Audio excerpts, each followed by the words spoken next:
Di dalam Injil Yohanes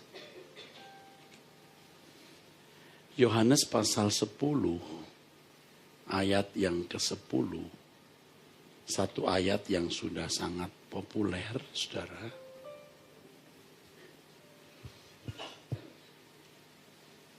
Di dalamnya kita menemukan jalan memperoleh berkat Tuhan. Sekaligus di dalam ayat ini kita juga menemukan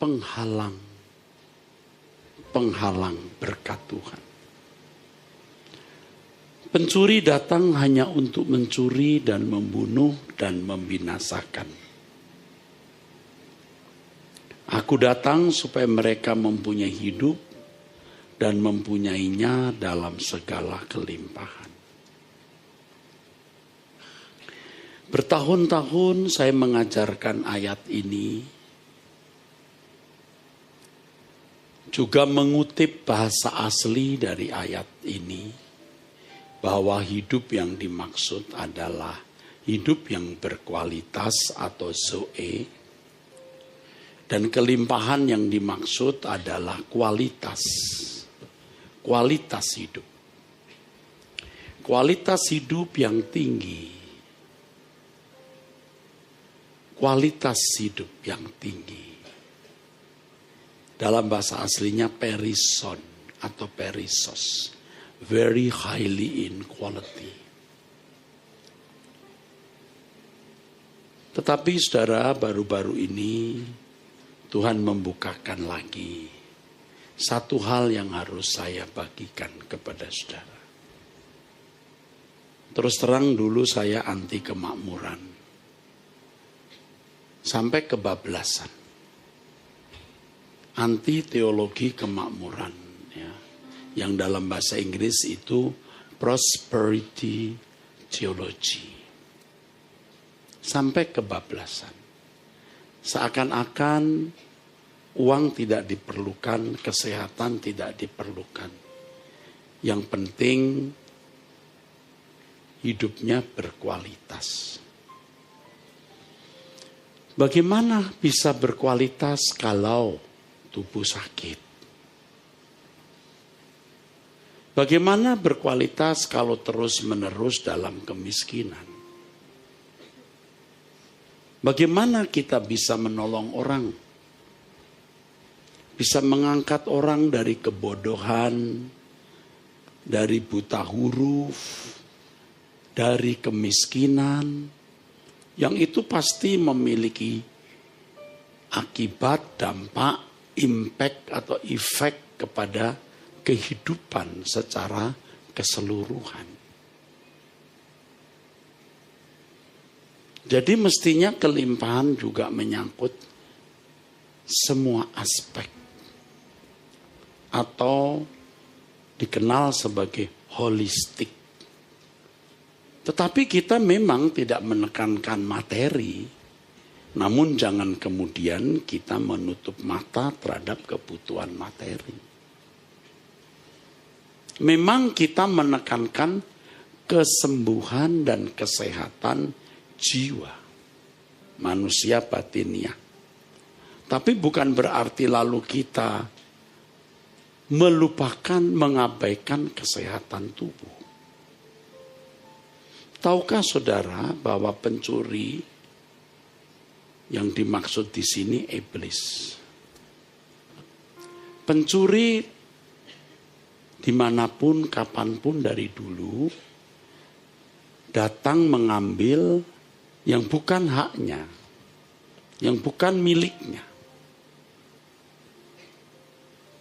Dan yang kedua, sembunyi-sembunyi. Dari dulu. Kalau bisa diusahakan tidak diketahui kapan ia beraktivitas atau bergerak. Supaya tuan rumah atau siapapun yang berhak atas miliknya itu bisa terlena. Ya, bisa tidak memperhatikan. Pencuri ini juga tidak mungkin tidak cerdas, karena iblis itu cerdas. Pengalamannya bisa miliar sampai triliun tahun. Pencuri ini juga pasti tidak pernah cuti. Karena Alkitab mengatakan dia berjalan keliling. Menunjukkan aktivitasnya yang intens. Seperti singa. Singa itu binatang yang pasti kuat, yang sering dikatakan raja hutan. Tapi jangan lupa Yesus juga disebut the lion from Judah. Singa dari Yehuda. Pasti singa yang satu ini kalah dengan singa dari Yehuda. Tidak ada singa yang bisa mengalahkan singa pencuri ini. Hanya singa dari Yehuda. Pencuri itu aktif. Bagaimana membuat orang sakit, miskin, tidak damai sejahtera, karirnya hancur, studinya hancur, rumah tangga hancur, dan puncaknya masuk neraka. Dengan segala cara. Dan saya harus memberitahu kepada saudara. Tidak ada yang bisa melawan, menanggulangi pencuri ini. Selain Tuhan. Tanpa Tuhan, orang tercuri. Bagiannya hanya akan terambil atau tercuri. Kita tidak bisa melawan iblis tanpa Tuhan. Harus dengan Tuhan. Dengan Tuhan artinya kita harus memiliki hubungan persekutuan yang benar dengan Tuhan dan berjalan bersama atau bersekutu senantiasa.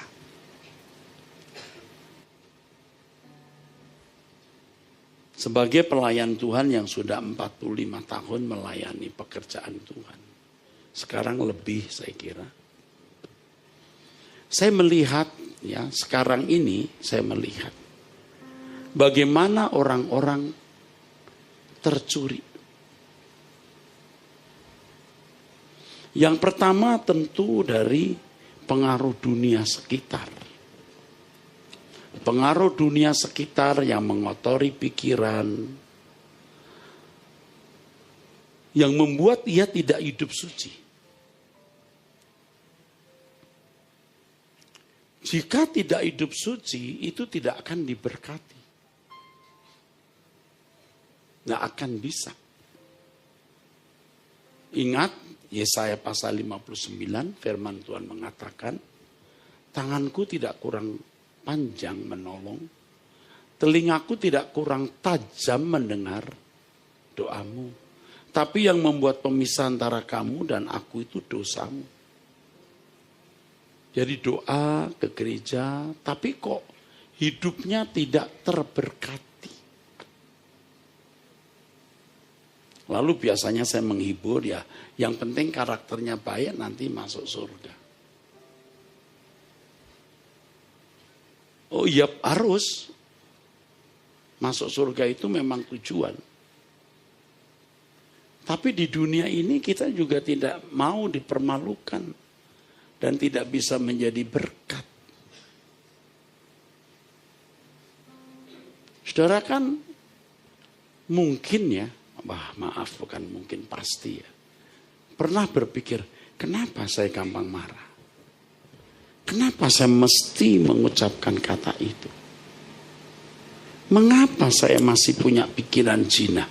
Bahkan sudah berzina. Anda tahu bahwa ketika Anda mendengar kata orang, melihat gadget, nonton TV, ditabur itu oleh pencuri. Maka mestinya kalau kita mau hidup suci jangan nonton apa yang tidak perlu kita tonton. Karena saking rusaknya media, ya kita tutup mata terhadap media. Media bisa dipakai Tuhan untuk menjadi alat. Betul, makanya Smart TV kita ya harus diisi lagu-lagu rohani, khotbah di truth.id atau GSKI Rehoboth. Itu saja. Jangan yang lain.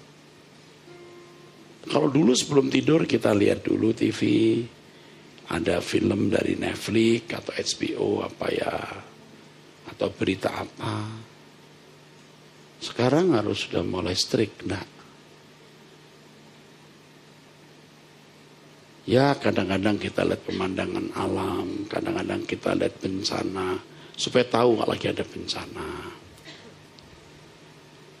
Seperti baru-baru ini tanggal 26 ya. Di Cina kan ada, di Guangzhou atau di mana itu ya.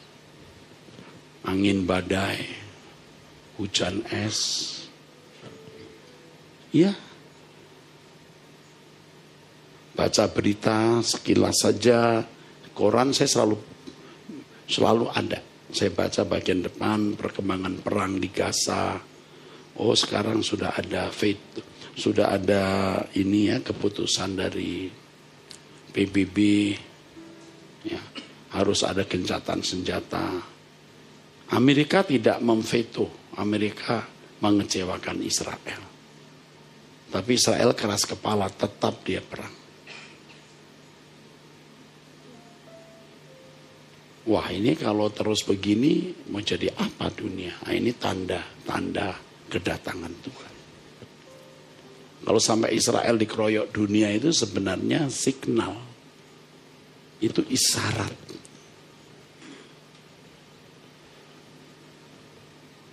Tapi selebihnya enggak usah ditonton.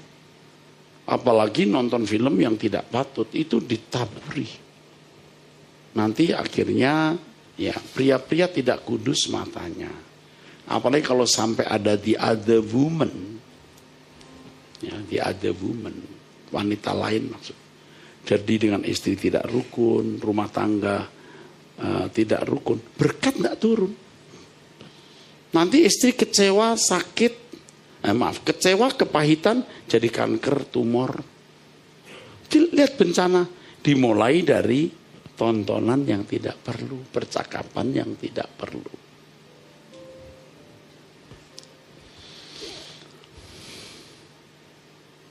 Itu lihat iblis caranya merusak. Nanti kalau orang tua sudah tidak rukun, anak-anak apalagi. Orang tua tidak rohani, anak-anak apalagi. Sudah. Kita, maksudnya kita bukan orang lainnya yang tidak setia itu. Dirampok. Dirampok habis-habisan.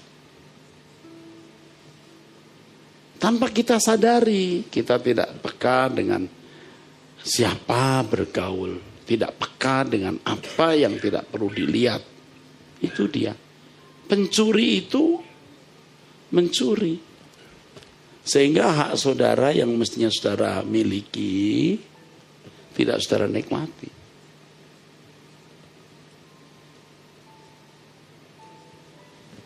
Coba kalau saudara mau pergi ke sini lalu ada teman ngajak ngopi, Anda milih ngopi.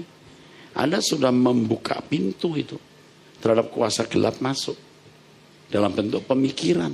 Coba kalau ke gereja, Anda dengar firman.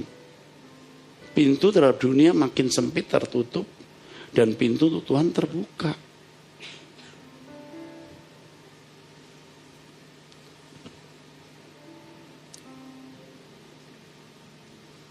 Tuhan tidak bisa memberkati saudara dengan keadaan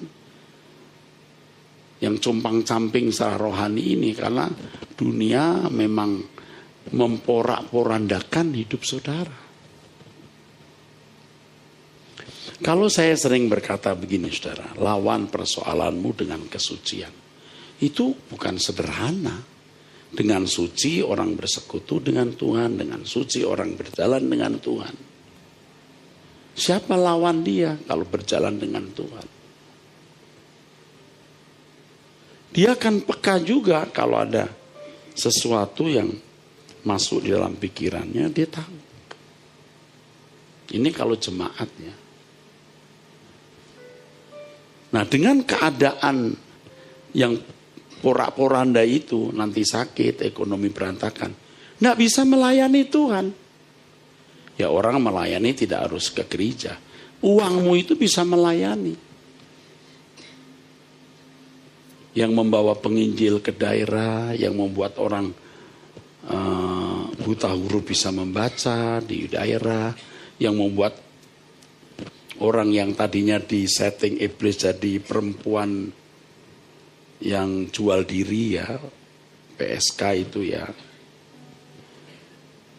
Saudara batalkan dengan pendidikan, dengan arahan, pelayanan. Kalau orang tidak melayani, dia tidak mungkin dilayani Tuhan. Kalau Tuhan melayani orang yang tidak melayani Tuhan, kan Tuhan jadi jongos dia.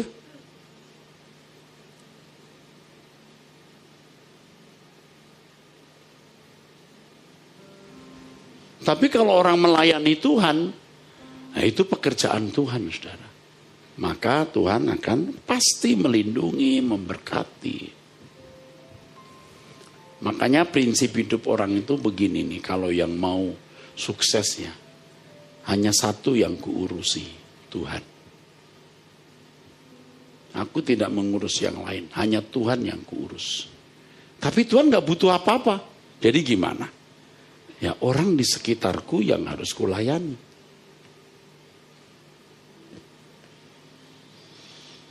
Dengan kesehatan tubuh, dengan uang, dengan harta. Maka kita mengatakan muliakanlah Allah dengan tubuhmu juga dengan hartamu. Ini semua ayat Alkitab. Bagaimana orang dapat kelimpahan kalau dia tidak melayani Tuhan, saudaraku?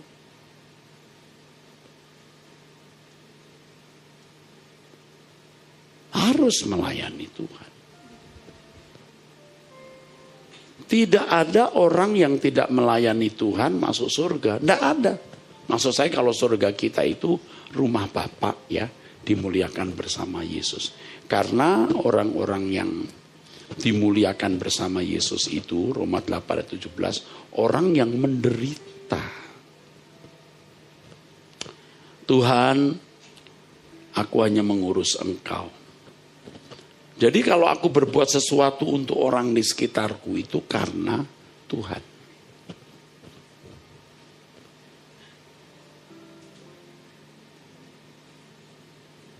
Baik kamu makan atau minum atau melakukan sesuatu yang lain, lakukan semua untuk Tuhan.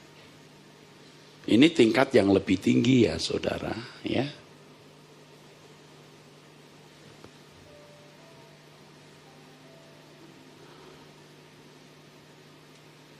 Makanya kebenaran firman jangan hanya didebatkan, dinalar. Harus masuk di dalam daging, diterjemahkan dalam perbuatan. Maka target yang harus dicapai itu suci. Suci standar Allah. SKA ya, standar kerajaan Allah. Bukan SNI ya, SKA. Standar. Saudara harus berani minta, Tuhan aku mau hidup suci.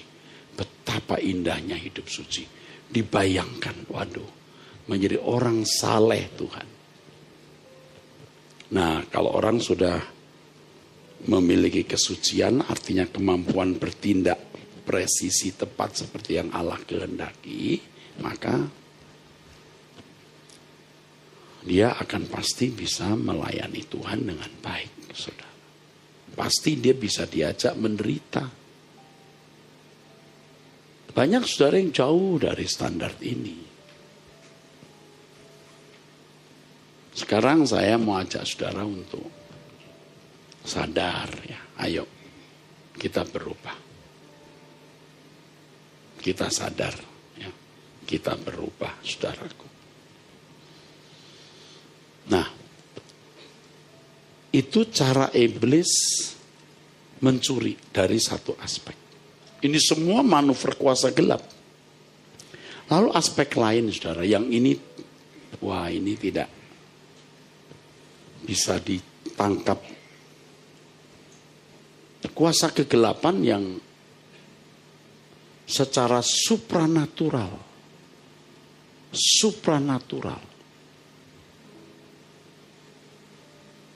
mendatangkan hukuman dalam hidup. Hukuman itu dalam kata lainnya kutuk. Kutuk itu sama dengan hukuman. Kacherim dalam bahasa Ibrani. Anatema dalam bahasa Yunani, hukuman. Nah ini untuk orang-orang tertentu ya saudara yang masih lihat primbon, masih lihat rajah tangan, masih melihat peruntungan, ya perbintangan, bintang apa, lalu tahun ini, bulan ini apa. Itu Anda begitu Anda melihat hal begitu, itu kuasa kegelapan nempel ke saudara. Apalagi kalau sampai ke dukun. Wah, sudah. Itu harus dilepaskan dengan doa pelepasan. Nah, menghadapi ini hanya orang atau hamba Tuhan yang hidup kudus. Kalau hanya khotbah karakter, khotbah etika itu semua pendeta bisa. Pendeta yang nyolong, pendeta yang berzina juga bisa. Tapi kalau yang satu ini dia harus hidup kudus. Dia harus hidup di dalam doa. Karena jenis ini tidak bisa keluar kecuali dengan doa.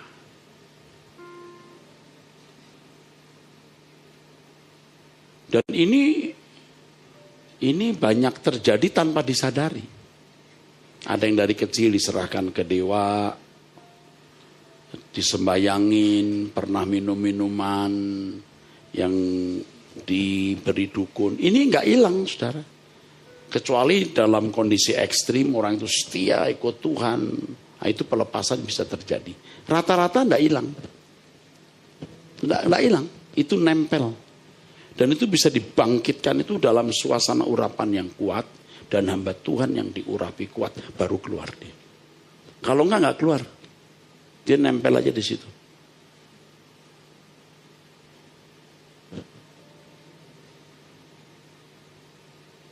Dan mungkin di antara saudara itu masih ada yang begini.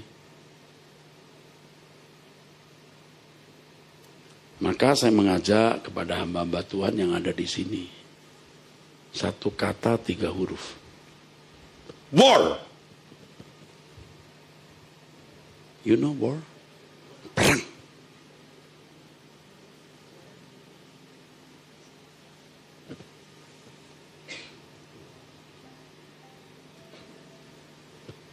War, perang.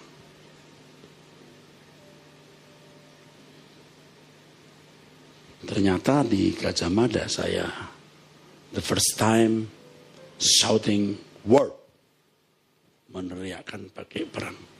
Saya pikir saya mau meneriakkan ini nanti di Arta Gading, tapi rupanya saya tidak membawa catatan apa-apa. Saya hanya mengalir saja bagaimana Roh Kudus bicara, dan ternyata di sini saya memakaikan war, perang.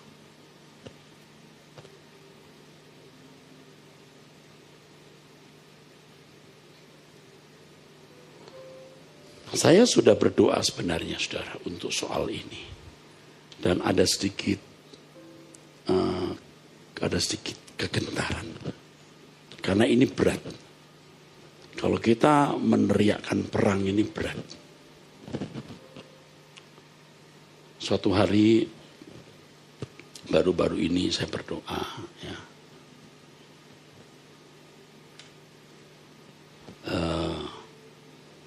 Saya dapat dari Tuhan. Udah saatnya kamu perang ya Ras.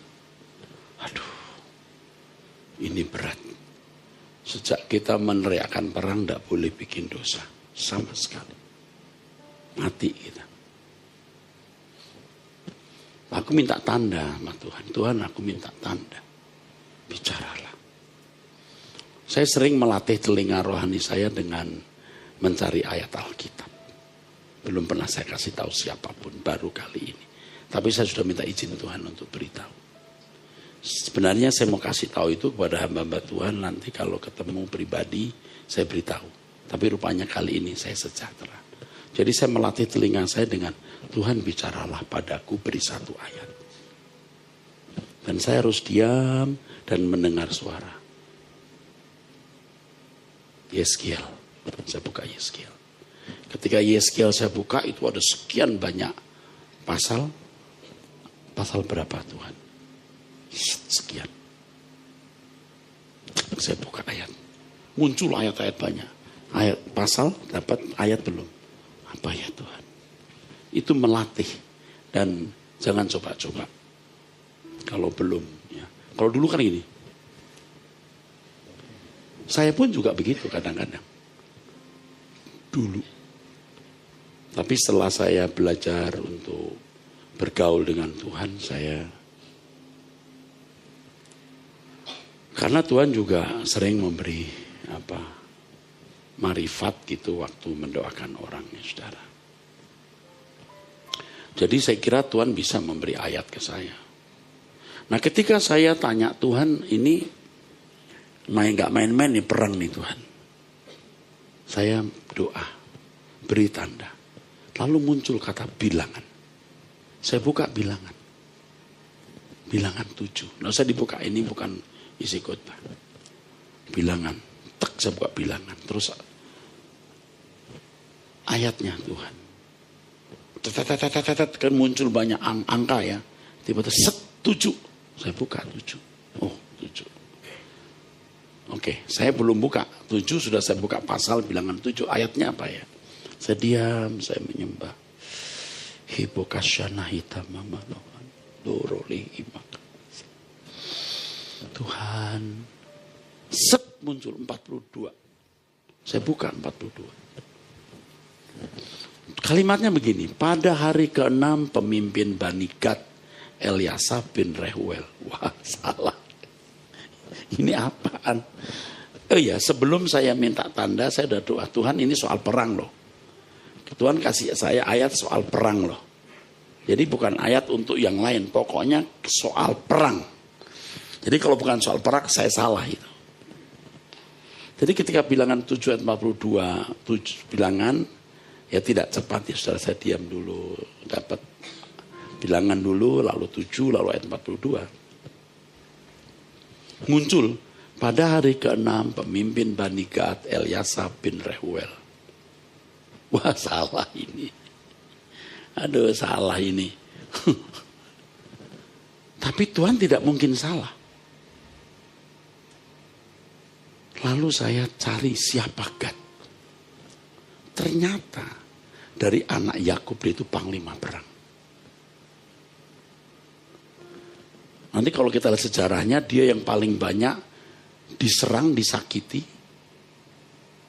Tapi dia bisa membalas dengan menggigit atau memukul tumit musuhnya. Itu istilahnya. Dan dia ditaruh Tuhan itu di perbatasan dengan Moab Amon. Anda cari sendiri nanti. Para teolog, you lihat Gad. Dia langsung, wah tidak salah. Saya kagum. Roh Kudus itu hadir di dalam hidup kita. Gad.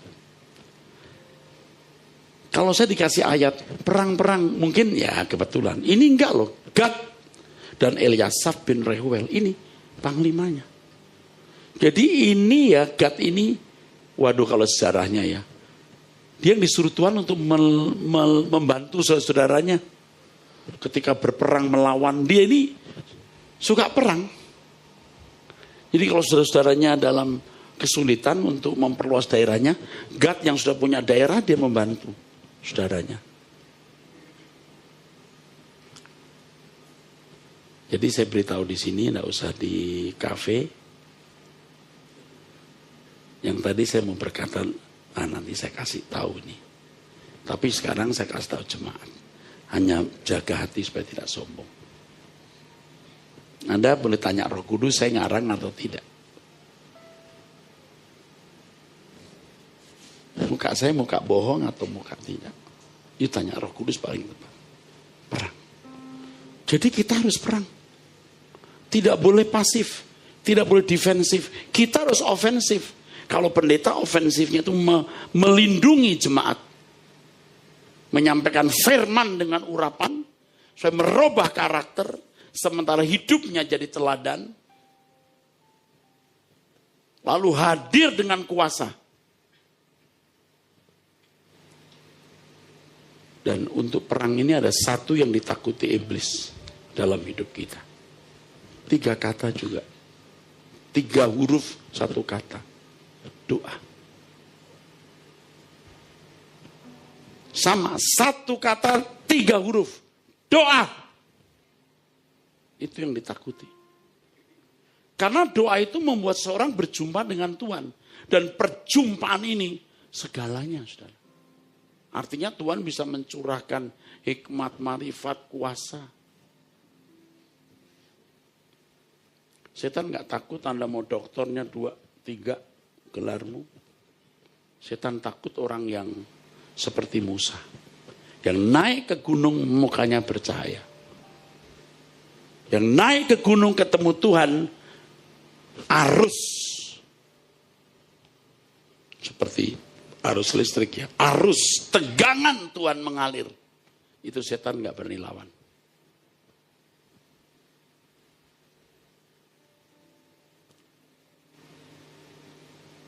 Saudara itu mesti datang ke Tuhan. Bandel. Gak mau doa. Setan masuk pikiranmu melalui berbagai pengaruh dunia. Belum lagi setan masuk melalui hal-hal yang supranatural. Nanti rumahmu bau busuk, nanti wangi, ada bunyi dong. Dong, siapa ya malam begini? Nanti di atas bunyi dek, kayak tikus tapi dek, dek, dek, dek. Itu gejala-gejala, saudara. Ada kuasa gelap di situ.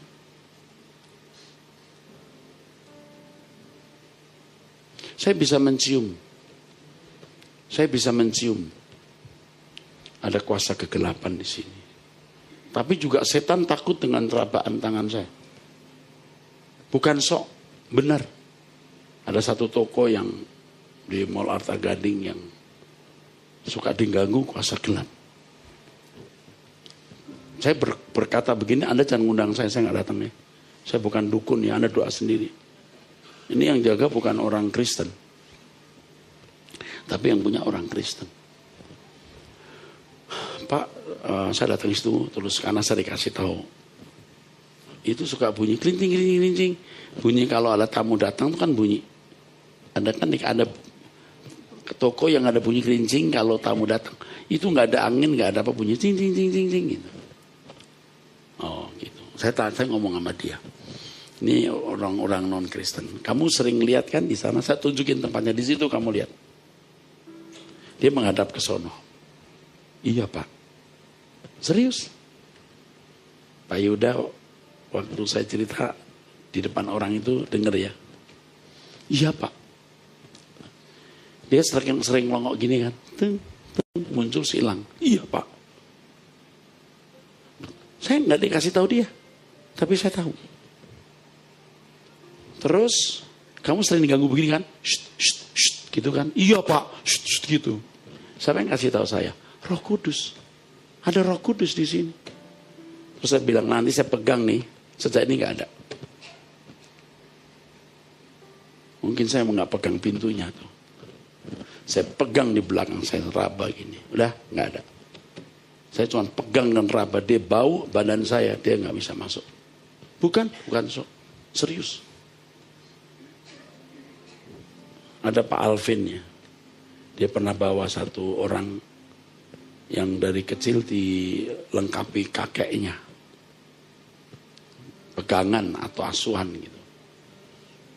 Saya bilang gini, kamu kan kalau malam ya sering atau beberapa kali ya, saya tidak tahu pasti, tapi dia kan datang di tempat tidurmu duduk di samping kamu kan? Iya Pak. Dia pikir Pak Alvin kasih tahu saya karena dia udah cerita Pak Alvin. Tapi Pak Alvin gak cerita sama saya Pak Alvin ya? Enggak. Dia kan suka berdiri di situ, terus di depan situ. Dia beritahu kamu setan-setan di sini siapa saja kuasa gelap. Iya Pak, dia kasih tahu saya. Saya nggak dikasih tahu. Saya bukan mosok. Hamba Tuhan mesti ngerti. Hamba Tuhan harus tahu kita itu harus dipenuhi Roh Kudus. Itu bukan hal yang luar biasa. Biasa aja kali Roh Kudus pimpin kita.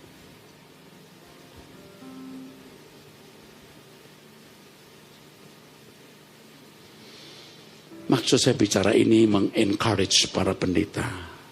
Harus hidup suci. Jangan biarkan pikiranmu jahat, kesel, jengkel, purno, jorok, dendam. Tidak boleh. Materialistis, tambah lagi itu. Tuhan tidak bisa hadir. Kita perang. Kita merebut jemaat ini dari tangan kuasa gelap. Makanya kita harus dilengkapi dengan kuasa.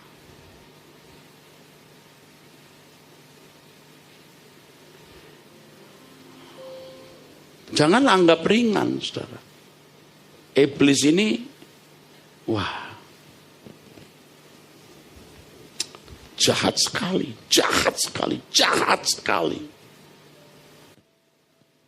Lebih jahat dari yang kita duga, tapi juga lebih licik dari yang kita perhitungkan, dan lebih kuat dari kita. Hanya doa, dan membuat kita, yang kemudian membuat kita berjalan dengan Tuhan, kita bisa menang. Kita tidak bisa lawan iblis tanpa Tuhan.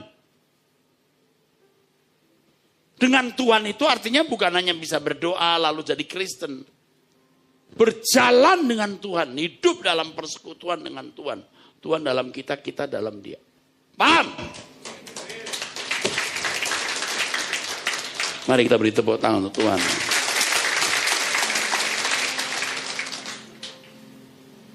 Jangan berbuat dosa. Jangan tidak punya jam doa.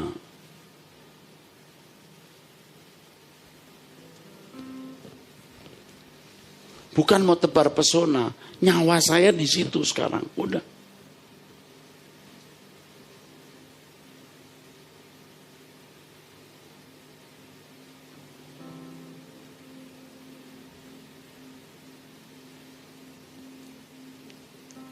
Ada yang berkata, Pak hari ini gak ada pelayanannya dari pagi sampai sore.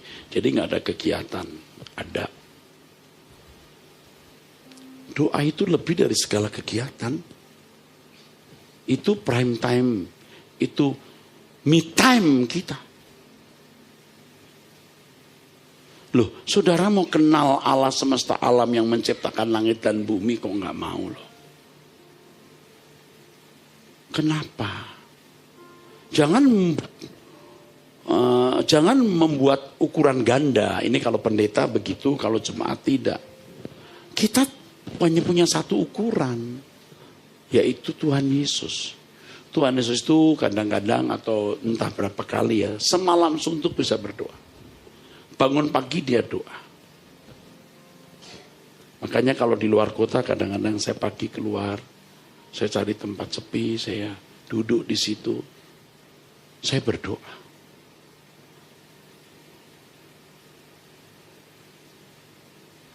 Pernah ya saudara, saya di Singapura ya. Saya keluar pagi ya untuk cari tempat berdoa. Ada taman tapi sepi ya kan, belum ada orang. Lalu di taman itu ada kayak rumah-rumahan, tempat apa nggak tahu, pokoknya ada rumah-rumahan untuk orang berteduh. Saya di situ di dekat, bukan pas saya kan, di samping agak jauh. Di samping ini saya doa. Itu bisa loh itu di rumah tuh buak gitu. Loh nggak ada orang kok buak gitu. Waduh. Gak kenal siapa. Iya.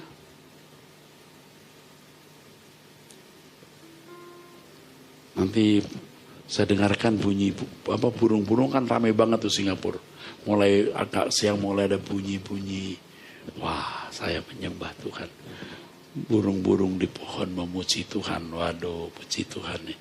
Ada yang wih mantep ya. Kau, kukuruyuk. Wih mantep bener nih. Kayak musik gitu saudara-saudara. Dan saya di situ menyembah.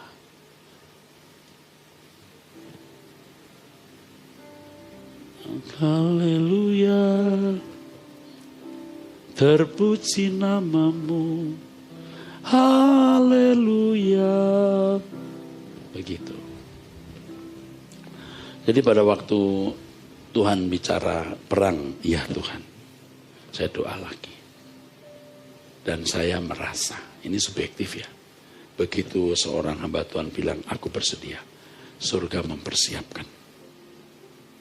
Surga mempersiapkan perlengkapan perangnya. Waduh.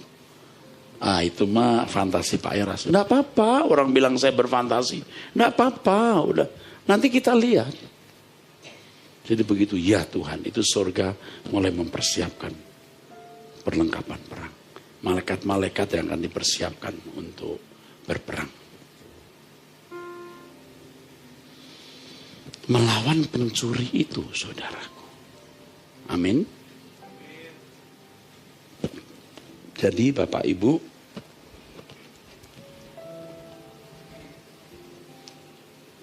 Tuhan Yesus datang untuk memberi hidup dan memberinya dalam segala kelimpahan. Kualitas hidup itu tentu mentalitas, karakter, watak, tapi juga prosper di dalam ekonomi, kesehatan, holistik. Ya.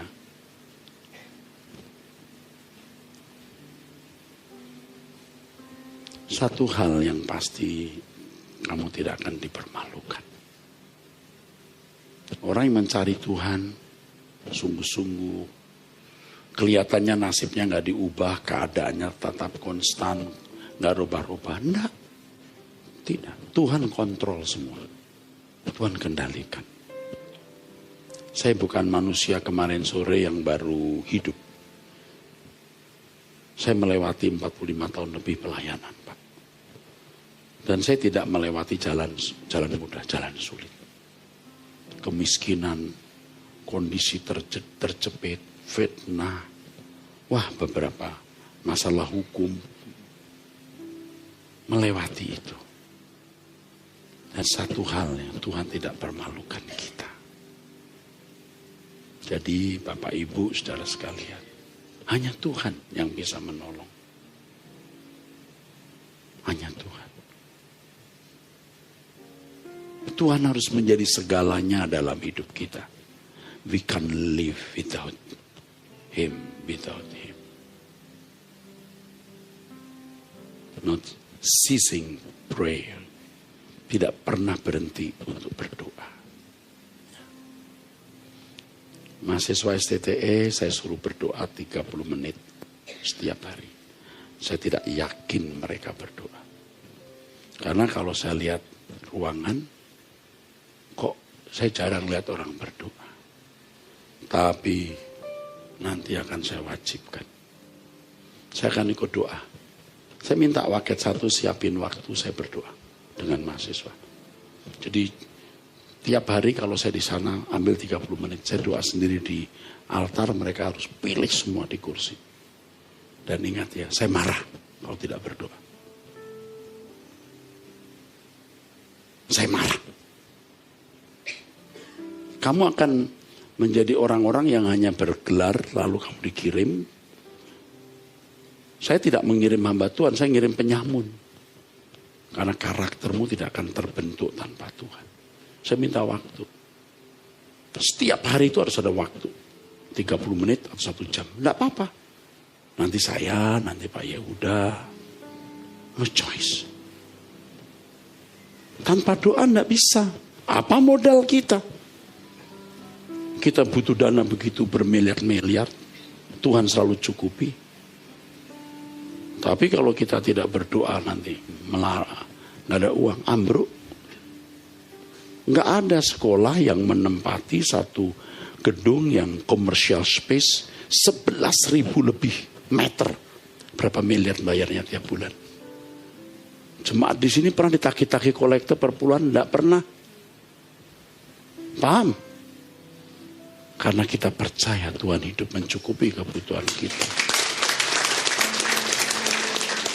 Bahkan kadang-kadang ini kurang nih. Pak Eras kita kurang. Boleh pinjam gak? Saya transfer sekian ratus juta. Bukan untuk sok. Saya enggak boleh puji lagi dan saya juga enggak perlu upah dari manusia. Terus Pak Ampom bilang, Pak maaf ya Pak, kita belum bisa mulangin. Enggak, saya enggak mau minjemin. Saya kasih. Dan saya tidak ada matinya, saudara. Saya selalu ada uang. Bukan mosok. Karena Tuhan majikanku.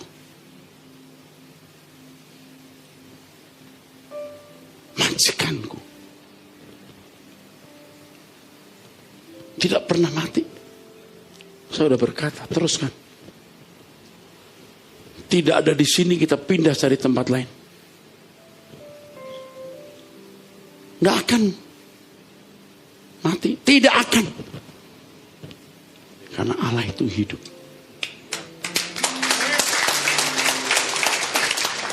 Jadi saudara-saudaraku,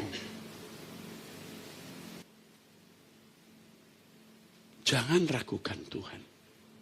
Kalau Anda tidak berdoa, itu tahu nggak artinya apa? Anda meragukan Dia. Masa Pak? Iya. Anda pikir bisa hidup tanpa Tuhan. Bisa khotbah tanpa Tuhan. Bisa melayani tanpa Tuhan. Doa itu bukan hanya lipat tangan lalu lutut ditekuk. Batin yang menjerit. Yesus saja memberi contoh kita dengan ratap tangis.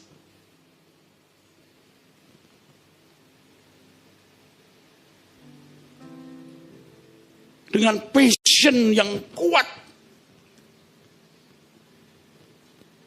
Itu saudaraku. Jadi jangan saudara tidak berdoa. Iblis mencuri. Tuhan itu mau kasih berkat. Berkat kesehatan. Berkat materi. Kebahagiaan rumah tangga. Tuhan mau. Tuhan ingin keadaanmu baik-baik.